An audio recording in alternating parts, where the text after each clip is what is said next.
Aujourd'hui, on n'a pas assez de maraîchers, on n'a pas assez d'espace, on n'a pas assez de gens qui font bien le boulot.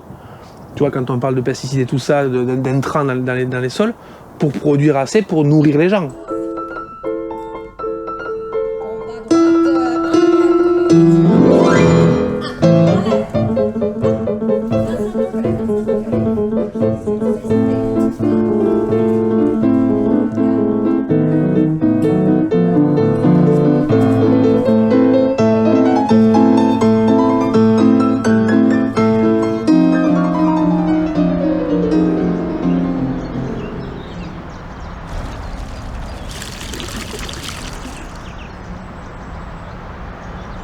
Bonjour à toutes et à tous et bienvenue dans cette nouvelle émission que je suis ravi de vous présenter.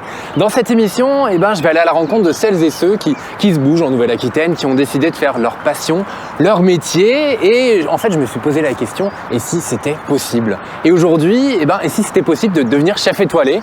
C'est le cas avec Vivien Durand. On est au Prince Noir et je me pose aussi la question, et si c'était possible de le battre un petit peu en cuisine? On va voir ce que ça donne. C'est parti, vous me suivez? Et je le rejoins tout de suite, juste ici, en cuisine. Hello Vivien! Salut! Ça va? T'as la forme? Bah ouais, nickel, et toi? Ouais, super. Il y a déjà les odeurs ici, là, ça sent hyper bon. Ça cuisine tout le temps. Ah bah ouais, et ça mange tout le temps aussi. Oui. Merci beaucoup, je suis hyper content d'être là. C'est cool. Hyper content d'être dans ta cuisine, en plus, là où En tout vrai se passe, quoi. En vrai, exactement, ouais, carrément. Hyper content de passer ces quelques heures avec toi pour découvrir un peu, comment t'en es arrivé là, ce qui t'a donné envie, le goût du métier. Je crois que c'était assez jeune quand même que t'avais envie de cuisiner. C'est ça, ouais. Vers 8 ans, c'est ça, je crois. Je suis tombé dedans quand j'étais petit, ouais. C'est énorme. Tu te souviens un peu au début comment ça... Oui, je me souviens, oui, carrément. En fait, nous, on cuisine pas beaucoup à la maison. Mais ma mère a toujours fait, tu vois, un peu de pâtisserie et tout ça. Et j'ai fait une génoise. Ok. Gamin. Ouais. Et j'ai trouvé ça vraiment magique. C'est hyper cool. Donc ici on est au Prince Noir, c'est un restaurant une étoile, c'est ça? Tu as déjà chopé une étoile un peu plus du sud-ouest, à Hendaye, c'est ça? Hendaye, dans un bar à vin. Exactement. Un peu par surprise, donc c'était génial. Faut que tu nous racontes l'histoire, parce que je trouve ça, elle est géniale celle-ci aussi. J'ai acheté du vin grâce à Antoine Vignac, qui est un super ami, à une maison qui s'appelle la Maison Iguiazabal, qui est une cave à Hendaye qui est magnifique. Et je me suis associé avec Pierre Iguiazabal pendant 6 ans. Ouais. Et où lui avait créé un bar à vin, tu vois, juste au moment, bar à vin, salon fumoir, juste au moment où la loi Evin est passée, donc tu vois, où la loi, tu sais, pour plus fumer dans les lieux publics est passée. Du coup, il y avait un lieu qui était magnifique, une cave à vin avec des références somptueuses, et où les gens appelaient à manger, quoi. Parce que ça va un peu, le jambon, le fromage, mais il fallait, tu vois, il avait vraiment de très belles références, il a toujours d'ailleurs. Il fallait une proposition un peu plus pointue. Et donc petit à petit, on a cuisiné, puis agrandi, puis modifié, modernisé, jusqu'à ce qu'un jour on se retrouve avec une étoile Michelin. Donc c'était assez incroyable, quoi. Moi, je trouvais ça génial. Et surtout qu'on était, c'est ce que Pierre il disait souvent ça, on était le premier restaurant étoilé Michelin de France. Parce qu'on était, tu vois, à la frontière espagnole. Puis t'arrivais chez nous, le premier restaurant, tu passais la frontière, c'était le premier restaurant. Ouais, énorme. Donc c'était génial. Ouais. Puis après, on s'est séparés. C'est Clément que tu as vu que tu verras tout à l'heure. Ouais. On a ouvert ensemble. Moi j'ai de la chance, tu vois. C'est moi qui fais le malin devant la caméra, mais on est deux, quoi. Donc Clément, c'est au même titre que moi, c'est le chef du Prince Noir. Lui, il aime beaucoup plus, tu vois, rester en cuisine, produire et tu vois, organiser les choses. Moi, je suis plus un peu l'électron libre du truc, mais on a trouvé une complémentarité extraordinaire. Un équilibre. Et moi, j'aime me nourrir de ça, quoi. J'aime vraiment, tu vois. Trouver des gens très forts, très compétents, même voire plus forts que moi, pour me nourrir, pour qu'on grandisse, Moi, je veux créer un truc. Ma fierté aujourd'hui, c'est qu'on va pas manger chez Vivien Durand. À Hendaye, on allait manger chez Vivien. Ici, on va manger au Prince Noir. On se donne le temps de faire plein de choses, ça c'est super. Trop cool, trop bien. Et aujourd'hui, on va prendre le temps de cuisiner un peu. Moi, je fais rien. Toi, tu fais rien. Non, l'idée, c'est justement qu'on fasse un peu une sorte de défi et qu'on voit ce que ça donne. Je vais me tester à la cuisine. Qu'est-ce qu'on va cuisiner? Parce que pour le coup... On va faire du légume et tu vas aller voir Rachel. On va aller voir Rachel tous les deux. Rachel qui est un petit bout de femme qui a une énergie folle et qui est venue ici après une aventure bretonne pour classifier les légumes en fonction de leur goût. Je suis content d'aller la voir parce que c'est une meuf qui est top. Ok. Voilà. C'est parti. Allez, on file. Allez, go.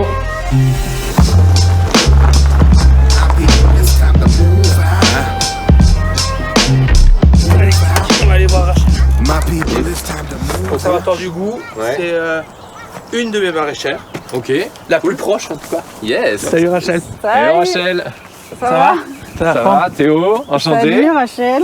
Ça kick. Ben ouais, un petit peu là, Alors, c'est quoi, ça l'été, donc là on est sur une moutarde, une Mizuna, un Ok. peu forte. Ah ouais?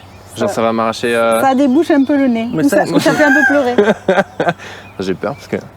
Mais pourquoi ça pique plus? Ben, parce que l'été c'est un petit peu comme les radis, avec la chaleur, ça prend un petit peu en puissance et en piquant. Ok. Mais ça, pour le coup, alors c'est quelque chose qu'on trouve pas partout. Et est-ce que tu peux nous expliquer un peu et on va faire un tour quand même parce que Ouais. t'as 2 belles serres. Et l'idée c'est parce que tu cultives pas que des fruits et légumes qu'on retrouve un peu partout. Exactement, donc on fait que tu peux nous en parler une recherche sur le goût. Ouais. Du coup on va tester par exemple sur les moutardes, on a une quinzaine de variétés en test. Mhm. Et puis on goûte avec les chefs et on sélectionne les meilleurs. Ou des pour- spécifiques. Voilà, ou Ok. des spécifiques pour une... Toi, ça t'arrive de genre de lui demander de choisir un truc en Ben, particulier? en fait, Ah, et j'attends, j'ai la moutarde qui arrive. moi, le test le plus flagrant qu'on a eu fait, c'était au tout début, c'était sur les fèves. On Ouais. s'était rendu compte Ouais. que tu vois, tu as des fèves qui sont faites plus pour être très cuites, d'autres qui sont peut-être plus à garder avec la peau, d'autres qui sont plus meilleures fraîches. Ok. Et après, il y a des arômes particuliers. Ouais. Donc tout dépend de ce que tu recherches. En fait, on n'avait pas trouvé de mauvaises fèves. On avait trouvé des fèves différentes.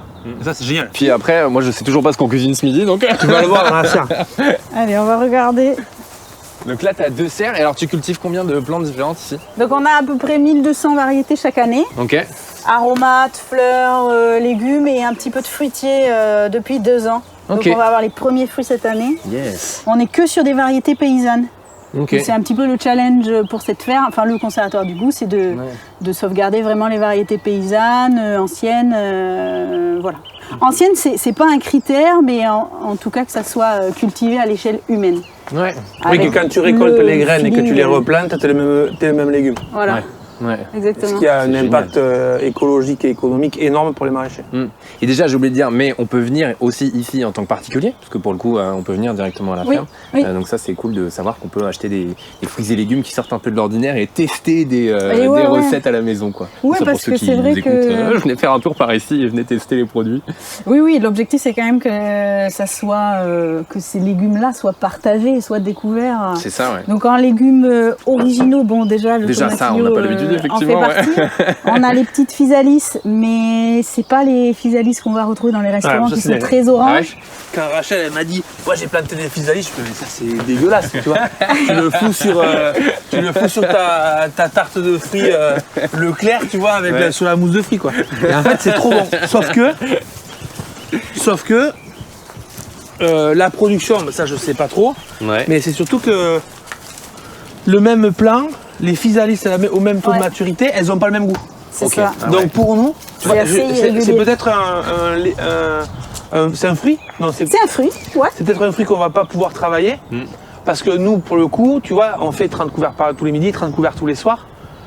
Mais on peut pas, tu vois, il faut qu'on ait une régularité. quantité, une régularité sur le goût parce que on n'est pas dans le produit tous les jours, on va pas goûter un bout de la physalis qu'on va mettre dans C'est l'assiette du client. Donc c'est minuscule, hyper quoi. compliqué. Tu vas tout servir à moitié, tu sais.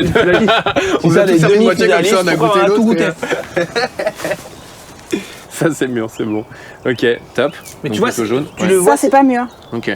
Mais mais du c'est coup, un coq, Ouais. c'est quand tu l'ouvres que tu vois que c'est mûr ou que c'est pas mûr. Alors nous, on essaye de faire déjà une sélection, on regarde comme ça, et après ton œil il s'habitue, il commence il à sait. savoir. Ok, ok. Mais à 80% quoi. Ouais, Tu vois carrément. Parce que je peux pas les ouvrir toutes, ou alors on sinon, le dit au client. sinon ça s'abîme. Ouais. On a un gel sur la table, on dit bah, vous verrez. Tu goûtes et tu dis. Peut-être que ça, du coup, peut-être que ça n'en a pas. Merci. Donc, tu vois, c'est énorme. Ça, Là-dessus, là, c'est une grosse sucrosité, quoi. C'est énorme. Ouais, ah non, c'est clair. Tu vois, nous, c'est du luxe, quoi. Ouais. Nous, on nourrit pas, quoi. Nous, on est loisir. Tu vois, tu vas manger chez moi. Tu vas pas manger chez moi pour te nourrir. Tu vas manger chez toi parce que tu as décidé, tu fais ton événement ou tu as envie de te faire plaisir. Mais ce qui est génial avec Rachel, c'est qu'elle est très engagée, et je pense que moi aussi, sur cette transition alimentaire-là qui est nécessaire. Mais le légume, la culture du légume et la production de légumes, c'est l'axe primordial de la transition alimentaire. Parce qu'on doit réduire notre consommation de protéines animales dans notre consommation au quotidien pour se nourrir, mais il faut la remplacer. Et le remplacer par quoi? C'est par le légume. Mais aujourd'hui, on n'a pas assez de maraîchers, on n'a pas assez d'espace, on n'a pas assez de gens qui font bien le boulot. Tu vois, quand on parle de pesticides et tout ça, d'intrants dans les sols, pour produire assez, pour nourrir les gens. Moi, je te parle de nourrir les gens, c'est les cantines, les restaurants d'entreprise et tout ça. Donc Rachel, elle est à fond là-dedans aussi. Et on a... Enfin, il faut conscientiser tout ça. Il faut que nous, si nous, demain, dans notre petit jouet, tu vois, où on fait notre rang couvert et où on essaye plein de trucs, on arrive à se dire, ben, ça c'est transposable à la plus grande échelle pour nourrir les gens, ben, c'est bon ça. C'est gagné quoi. Ça pique pas, hein? Et bien normalement celui-là ne doit pas piquer. Rien que la couleur. Là on est sur un c'est ouf. italien. La couleur, enfin la Ouais. vivacité de la couleur, c'est juste magnifique quoi. Mais tu vois Vivien, c'est le type de personne qui, quand t'en peux plus parce que t'es épuisé, il s'assoit, il prend 1 heure pendant que toi t'es en train de pleurer et puis il discute avec toi pour trouver des solutions. Tu vois, ça c'est précieux parce qu'il n'y a pas beaucoup de gens qui font ça. Et c'est hyper important quoi. L'être humain, on a besoin d'humain quoi. Et tu te rends compte que quand tu es passionné, parce que tu vois, comme on disait tout à l'heure, le maraîchage c'est comme la cuisine, si tu n'as pas ça dans les tripes, c'est compliqué à faire. Ouais. Mais tu as besoin, tu vois, comme souvent tu as les mêmes problèmes, où tu vois, tu te rends compte, tu vois, les gens, La gestion la gestion humaine. humaine, tout ça, on a souvent les mêmes problèmes quand tu es des métiers de passion comme ça. Mais si tu n'échanges pas, tu restes dans ton coin et tu bois du noir. Et Ouais. Clairement. Ouais, c'est la passion, La beauté de la passion. Ouais. On va se régaler. Yes. Ah, c'est beau ça. Et puis c'est pas à queue. Tu vois. Merci. C'est frais, hein, comme le mais c'est pas à queue. Tu vois, il y a de la texture. Non, c'est bien condensé, ouais, c'est pas... Et lui est hyper digeste. Ok. C'est délicieux. Bon, c'est parti. Allez, go. Des beaux concombres. Des magnifiques concombres. Magnifiques concombres. Merci Rachel. Merci beaucoup Mais Rachel. merci à vous Travaille pour bien. la visite. Ouais, c'était génial, puis bravo ouais, pour tout ça, bon c'est top. Et puis je reviendrai moi en tant que particulier déguster tout ça avec un panier et prendre un peu plein de légumes divers et variés. Avec plaisir. Bravo pour tout ça. À bientôt. Merci à vous. Salut. Salut, à très Ciao. vite. Allez, Bonne on va essayer de cuisine. cuisiner Ouais. tout ça. Je sais pas si on va arriver jusqu'à la cuisine.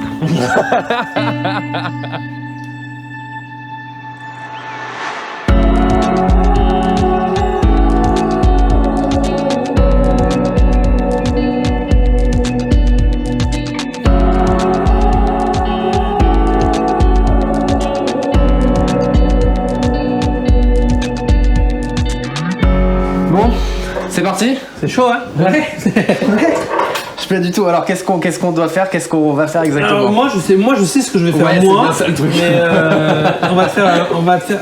Nous on fait une salade de concombre. Ok. Donc moi ce que je te propose c'est de. Nous on a fait un travail sur le concombre où on utilise tout. On a zéro perte. Tu vois, Ouais. les poubelles elles sont vides. Ouais.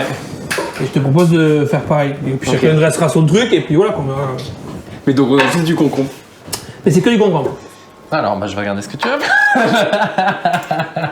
Ah, déjà, tu voles Le but si tu veux, c'est tu vois nous. Ouais. Je vais te montrer, je vais t'expliquer ce qu'on fait. Tu vois, ça on les épluche. On les épluche. Quand il y a certaines recettes où on les épluche quasiment pas, tu vois, on les laisse comme ça parce que c'est très joli, Ouais, notamment carrément. pour les pickles et tout ça. Ouais. Et il y a d'autres recettes où on les épluche vraiment parce qu'on veut que la chair. Tu vois, nous on cherche beaucoup ça, on le trouve rarement, hein, mais tu sais le côté un peu souvenir, tu vois. Ouais. Tous les trucs qui sont un peu régressifs comme ça. C'est hyper important quand tu manges un plat que ça te rappelle quelque chose que c'est pas forcément voulu. Souvent là tu marques un point avec le client, quoi. Et ça qui est génial à chaque fois, c'est que et tu nous diras sûrement, mais c'est vraiment le côté humain, le côté à chaque fois Il y a ça, rencontre. c'est primordial. Ouais. Et en plus, tu vois, moi je pense que de plus en plus aujourd'hui, moi je fais ce métier pour ça. Parce que, tu vois, quand on parlait chez Rachel, on se disait, ben moi, moi, c'est tout le monde m'inspire. J'aime pas trop ce mot-là, mais tout le monde a. C'est un métier d'artisanat où on a la chance que dans chaque famille, il y a un petit artisan cuisinier qui. Tu vois, il y a toujours ton oncle qui excelle dans un truc. C'est un métier qui touche beaucoup de gens parce que beaucoup de gens cuisinent. Comme tu touches du doigt le souvenir de quelqu'un, quand tu le refais, tu vois, si t'as pas été assez bon, ben tu vois, c'est pas tout à fait ça, t'es sur la voie, mais dans mon souvenir, c'était pas comme ça. Donc, tu vois, tu goûtes un truc, tu vois, c'est comme là, on a des malabars pour les enfants là. Ouais. Tu vois, moi, des gamins, j'en mangeais plein. Les malabars, ce que je me faisais, l'idée du malabar que j'ai aujourd'hui, de mon enfance, et quand je le goûte, c'est pas la même. Ouais. C'est beaucoup moins bon maintenant. Ouais. Donc, tu vois, tous ces trucs-là, c'est hyper reproduire important. ces vieux goûts. Et quand tu touches du doigt quelque chose, il y a un mec qui a chialé, quoi. Un mec qui a chialé. Ah, putain, mais c'est un truc de fou. Beau, ça. Parce que le mec te dit, mon père était un ancien boucher, on mangeait des fraises de veau tous les samedis, et ça fait 25 ans que j'avais pas bouffé. Moi, il n'y a pas trop de métier où c'est comme ça, quoi. Ouais. Parce que si tu veux. En tout cas, moi j'ai fini, hein. Je veux pas. Mais... Ça, c'est taillé, ça. Et ça, tu fais rien. Non, c'est juste pour savoir. Et nous, au début, ça a été l'horreur. Au début, ici, on a fait 6 couverts par jour. Ok. T'as 8 employés, toi, quand t'es entrepreneur. Ouais. Et tu t'es pas dit. Et que tu ouvres tes frigos et que tu fous la poubelle et que tu chies parce que tu fous ton poubelle et la marchandise et ton travail, bah t'as rien mal. Et tu, à ce moment-là, tu t'es pas dit j'arrête, ça c'est. Il y a un pote qui me dit, c'est ma devise maintenant, il y a un pote qui s'appelle Lionel Osman qui m'a dit à vaincre sans péril, on triomphe sans gloire. Et en fait, tu vois, c'est ça, il faut s'accrocher, quoi. Faut voir le verre à moitié plein, faut taper dedans. Les gens, ils se rendent pas compte de tout ce qu'on fait, quoi. Les gens, ils se rendent pas compte qu'on est là à 8h, 8h15, qu'on échange beaucoup, qu'on vit. Tu vois, la cuisine, là, elle est grande. Tu vois, nous, on est dans le luxe complet. Mais on est 8 là. 6 ou 8. 6 ou 8. À être comme ça, et avec cette pression, d'être prêt à midi, d'être prêt à 20h. Tu vois, je connais pas trop. T'as tort, hein. Je connais pas de métier d'artisanat comme le nôtre. Tu vas voir un maçon, un menuisier, un charpentier. Le mec, il a rendez-vous à 8h le lundi. Il a eu un problème sur notre chantier. Il t'appelle, il te dit bon, ben, je serai pas là aujourd'hui, je serai là mercredi. Parce que je suis dans la merde dans notre chantier. Toi, tu dis ok. Je peux pas leur dire.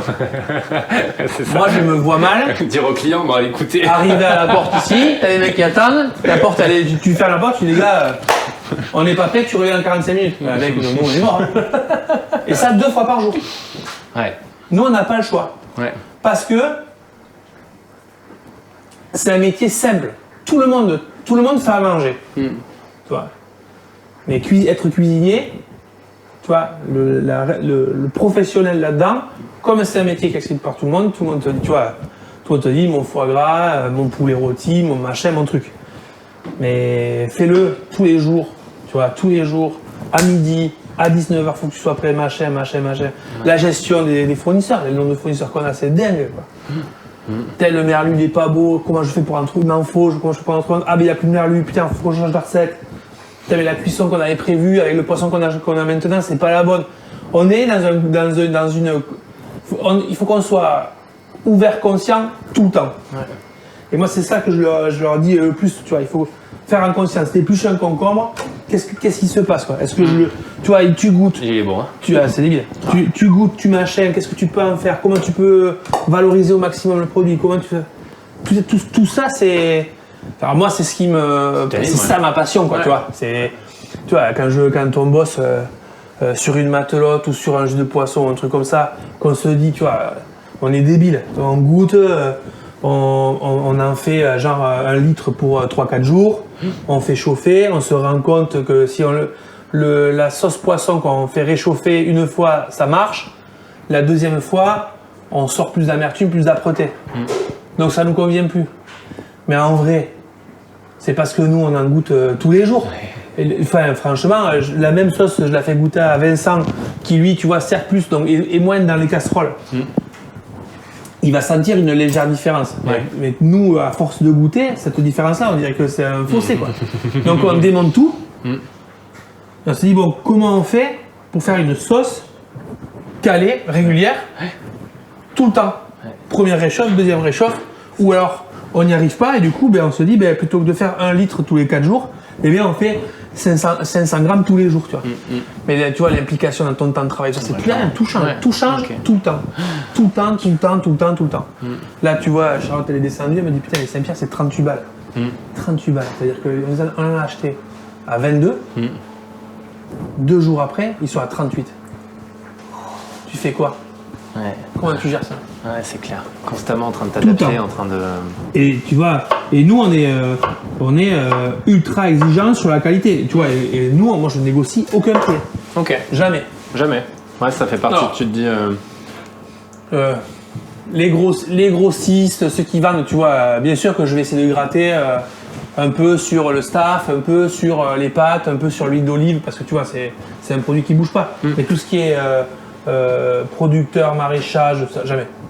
Ok. Parce que je me dis, demain, je les saigne, Ouais. moi je gagne de l'argent, Ouais. mais il va tenir 6 mois ou 1 an ou 2 Ouais, ans, donc ça te et après il sert, arrête. Donc je perds quelque chose. Ok. Ok, bon, alors moi je... Tu veux que je te sorte la mise en place déjà toute prête? Non mais je sais pas, moi j'ai commencé à faire, bon ils sont peut-être te pas montre. tous au même niveau. Ah ouais mais toi en fait ce que t'as fait, ah ouais, ouais t'as fait des bolos hein. Bah, moi c'est faux, moi c'est beau. Attends, je sais pas où est-ce qu'il a mis la mise en place. Je peux te bouffer. Donc là c'est ready. Non c'est concombre. Tout ton... J'ai dit c'est ready, il a dit non c'est concombre. Ah. Oh génial! Ah elle est belle, ah, elle est belle, ah, elle est belle. On valide. Et Clément il est comme moi, nous on est de la même génération. Ça c'est dur de se dire putain il faut arriver à se donner du temps. Alors que tu vois, nous quand on a appris la cuisine, on t'apprend à objectiver quoi. C'est faut que ça soit fini. Peu importe l'heure qu'il est, ça faut que ce soit fini aujourd'hui. Alors qu'en vrai des fois c'est débile. Ça fait 2 semaines là, que je les défonce. Toi, à 14h, je les fais chier. T'as fini? On y va? T'as fini? On y va? T'as fini? On y va? On nettoie? On y va? T'as fini? On y va? C'est des sous là, mais je suis odieux. Non, on y va? Mais c'est cool. Et de fait, c'est cool, tu vois. Bah ouais. C'est 13h30, ça rentre chez eux, ils arrivent à 18h. Ouais. Et il faut une vraie coupure, quoi. Ouais non c'est clair, c'est clair. Et on gagne. Je te propose de passer au dressage. C'est parti. Bon donc on a été un peu aidé, hein, Oui, oui. parce que... C'est l'avantage d'avoir une belle brigade. Là c'est ça. En vrai, c'est moi qui ai fait. J'ai entendu. Ça normalement vous faites ça en 5 secondes, hein, c'est l'idée. Ouais, c'est le but, c'est que les gens les attendent, quoi. Tu vois. Donc, si tu veux autant de temps à faire que la sienne, Quoi, t'es pas prêt de me recruter là? Je suis pas assez rapide, ça va pas? pour l'instant, je t'ai encore à laisser. Tu vois, le plat, on le construisait ensemble. Ah, d'accord. J'ai rien vu. Bon, est-ce que tu... Franchement... C'est pas mal. Moi je vois pas la diff, hein. Ouais, je Mais vois pas après, la bon. À table. Yes. Tac, je t'ai mis 2 verres de blanc là-bas. Un pour toi, un pour moi. Les deux sont pour moi? Tu peux, rassemble. Moi, je vais prendre une prune. On n'en a pas parlé aussi, mais pour le coup, il y a Blandis. Parce que là, on est au Prince-Nord, etc. Mais tu fais quand même pas mal de trucs à côté de tout ça, hein, très clairement. Parce qu'il y a le Bordeaux Food Festival. T'en fais... Alors, les filles, Fanny et Lucille, je travaille beaucoup avec elles, je les adore. Ouais. Et moi, c'est pareil, tu vois, j'aime bien. C'est des gens du territoire. C'est des gens qui ont un vrai savoir-faire. Il y a Gaota, qu'on vient d'ouvrir, qu'on a ouvert un mois Ok. juste avant le confinement, le deuxième. C'est quoi le concept? C'est un restaurant traditionnel de routier, un peu des deux, où on fait un gros travail sur les abats, tu vois, et où on a fait un menu sur 15 jours. La carte change tous les 3 mois. Et il y a le menu sur 15 jours. Donc tu sais ce qu'il y a à manger le lundi, qu'est-ce qu'il y a à manger le mardi, qu'est-ce qu'il y a à manger le mercredi. Ok. Qu'est-ce qui t'anime dans tout ça là? Parce qu'au final tu fais plein de trucs, mais qu'est-ce qu'au fond, qu'est-ce que... Je fais plein de trucs qui sont pas dans la même branche, tu vois. La restauration, ça englobe beaucoup de choses, tu vois. Du street, du fast-food, de la brasserie, du bistrot, du traditionnel. Et moi j'aime bien toucher un peu à tout. Moi, ce qui m'intéresse, c'est de ne pas faire la même chose. Et qu'est-ce qui d'après toi a fait la diff quoi? Parce que des gens qui veulent devenir chef ou des gens qui veulent devenir même chef étoilé, qu'est-ce qui a fait la diff et qui a fait que c'était possible quoi? Et que tu as réussi à faire tout ça? l'envie. Ouais. Et il y a un truc qui est vrai. Tu vois, moi, j'ai toujours fait plein de trucs. J'ai toujours fait plein de trucs, surtout grâce à quelqu'un qui s'appelle Yves Candebord. Et, mais vraiment, tu vois, au détour d'un festival, et pour lui, je pense qu'en plus, c'était une discussion complètement anodine. Tu vois, ça, il a pas mesuré l'impact que ça a eu sur moi. C'est un soir, on discute autour d'un verre, comme on fait là. Ouais. Et il me dit, tu sais, Vivien, je crois qu'il arrêtait Masterchef ou il était en train de. Je sais plus. Et il me dit, Vivien, il faut tout faire. Tout ce que tu peux faire, il faut que tu le fasses. Tôt ou tard, tu en récolteras quelque chose. Peut-être de ton échec ou de ta réussite, ou des rencontres que tu vas faire, mais tôt ou tard, tu en sortiras quelque chose. Et en fait, j'ai fait exactement ça. Dès qu'on tu vois, j'avais fait, on m'a demandé de faire la fête du Merlu de Ligne à Saint-Denis, j'allais. La fête de la moule à ici Molino, j'allais, parce que les mecs me sollicitaient. Quand j'avais une accroche humaine assez sympa, tu vois, le mec était cool et tout ça, je faisais. Je faisais à fond. Pas à moitié, pas sans avoir envie, j'y allais pleine balle. Et du coup, tu vois, au fur et à mesure, tu rencontres de plus en plus de gens, et puis on te propose des trucs, et puis tu rencontres d'autres chefs qui sont soit plus âgés, soit plus avancés à leur métier que toi, qui te disent, ben voilà, moi je gère maintenant 3 affaires, je fais comme ci, je fais comme ça, et tu emmagasines un savoir que après tu peux utiliser, quoi. Ouais. Ça n'a pas de prix. Ouais. Ça, c'est génial. C'est génial.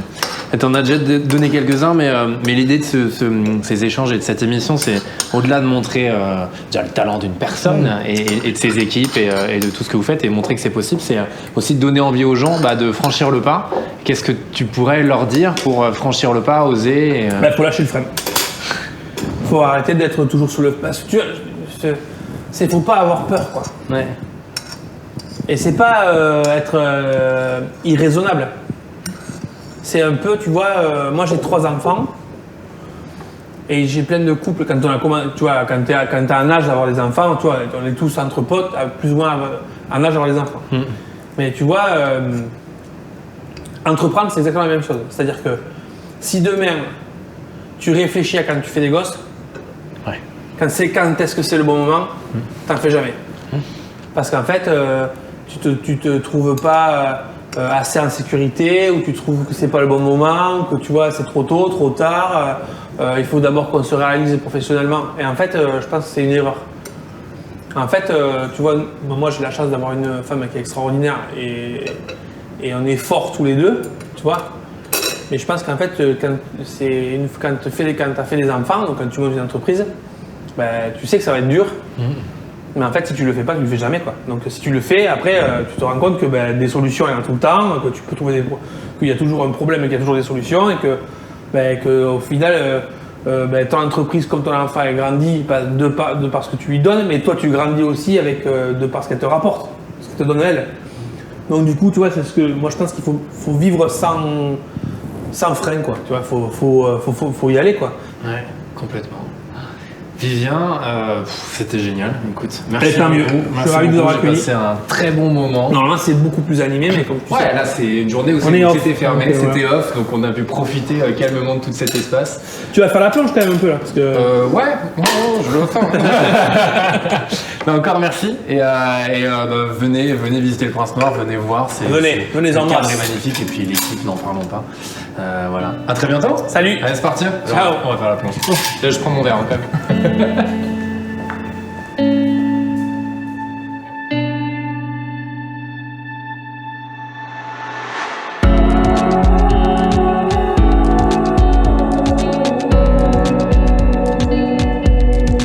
On a ouvert avec mon épouse un restaurant à Saint-Jean-de-Luz qui s'appelle la Taverne Basque, qu'on avait pris en gérance.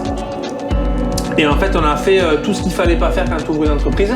Quand Rachel, elle m'a dit, moi j'ai planté des physalis, je me suis dit, mais ça c'est dégueulasse, tu vois. Tu le fous sur ta tarte de fruits Leclerc, tu vois, sur la mousse de fruits, quoi. Tu vois, tu goûtes, c'est débile. Moi, là, ma première rencontre avec Norbert Fradin, je me dis, c'est quoi cet ovni, quoi. Ok. Ouais. Ça c'est mieux. Voilà. C'est ça. T'es encore plus exigeant, parce que t'es exigeant avec tout le monde et il faut que tout le monde aille dans le même sens. Ton exigence n'est pas à à la hauteur de ce qu'elle devrait être si tu la partages pas avec les autres. Parce que tout le monde peut t'apporter quelque chose.